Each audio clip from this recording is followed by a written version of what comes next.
अस्सलाम वालेकुम।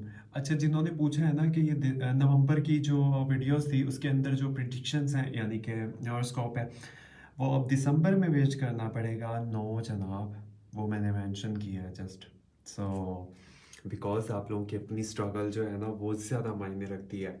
इसलिए आप लोगों ने अपना क्या कहते हैं उसको, अपने लिए जो है आप लोगों ने भरपूर मेहनत करनी है, आप लोगों ने आगे बढ़ना है, आप लोगों ने मायूस नहीं होना।